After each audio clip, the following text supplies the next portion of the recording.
முதலமைச்சர் விஜய் அவர்களுடைய மனைவியான சங்கீதா அவர்கள் அவங்களுடைய டைவர்ஸ் கேஸ் கோர்ட்ல விசாரிக்கப்பட்டு இருந்தது.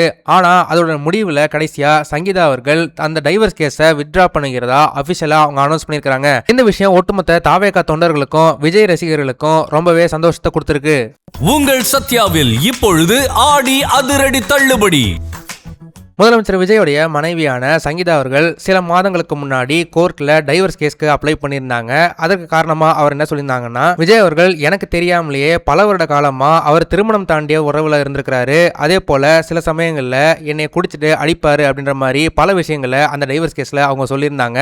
இந்த ஒரு விஷயம் கோர்ட்ல கேஸா ஃபைல் ஆகி பல விசாரணைகள் அதில் நடந்துகிட்டு இருந்தது. முதலமைச்சர் விஜய் அவருடைய இந்த விவாகரத்து வழக்கு அவருடைய அரசியல் பயணத்தில் மிகப்பெரிய ஒரு பின்னடைவா இதர நாட்களாக இருந்தது. ஒரு மிகப்பெரிய கட்சியோட தலைவராக இருந்துட்டு அவர் திருமணம் தாண்டிய உறவுல இருந்திருக்கிறாரு அப்படின்னு பல்வேறு விதமான விமர்சனங்கள் இருந்தது.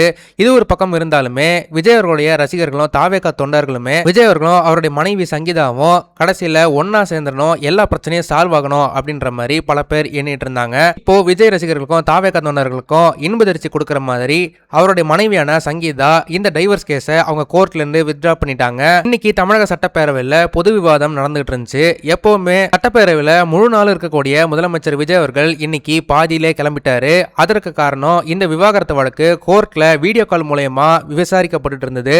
அந்த விசாரணை முடிவில் தான் சங்கீதா அவர்கள் இப்படி ஒரு முடிவை எடுத்திருக்கிறாங்க. ஒரு வழியா முதலமைச்சர் விஜய் அவர்களுடைய அரசியல் பயணத்துல இருந்த ஒரு மிகப்பெரிய ஒரு கரும்புள்ளிய அவங்களே எல்லாத்தையும் சரி பண்ணிட்டாங்க அப்படின்ற மாதிரி தாவேகா தொண்டர்கள் சோசியல் மீடியால வைரலா பேசிட்டு வராங்க. இதனால இப்போ முதலமைச்சர் விஜய் மேல இருந்த கடைசி ஒரு விமர்சனமும் இப்போ இல்ல அப்படின்ற மாதிரி ஆகியிருக்கு. இந்த விஷயத்தை பார்க்கும்போது உங்களுக்கு என்ன தோணுது அப்படின்றத மறக்காம கமெண்ட் செக்ஷன்ல சொல்லுங்க. இந்த வீடியோ உங்களுக்கு பிடிச்சிருந்தா மறக்காம லைக் பண்ணுங்க, ஷேர் பண்ணுங்க. இதே மாதிரி தொடர்ந்து நிறைய இன்ட்ரெஸ்டிங்கான வீடியோஸ் பார்க்க வி டாக்கீஸ் சேனலை சப்ஸ்கிரைப் பண்ணுங்க.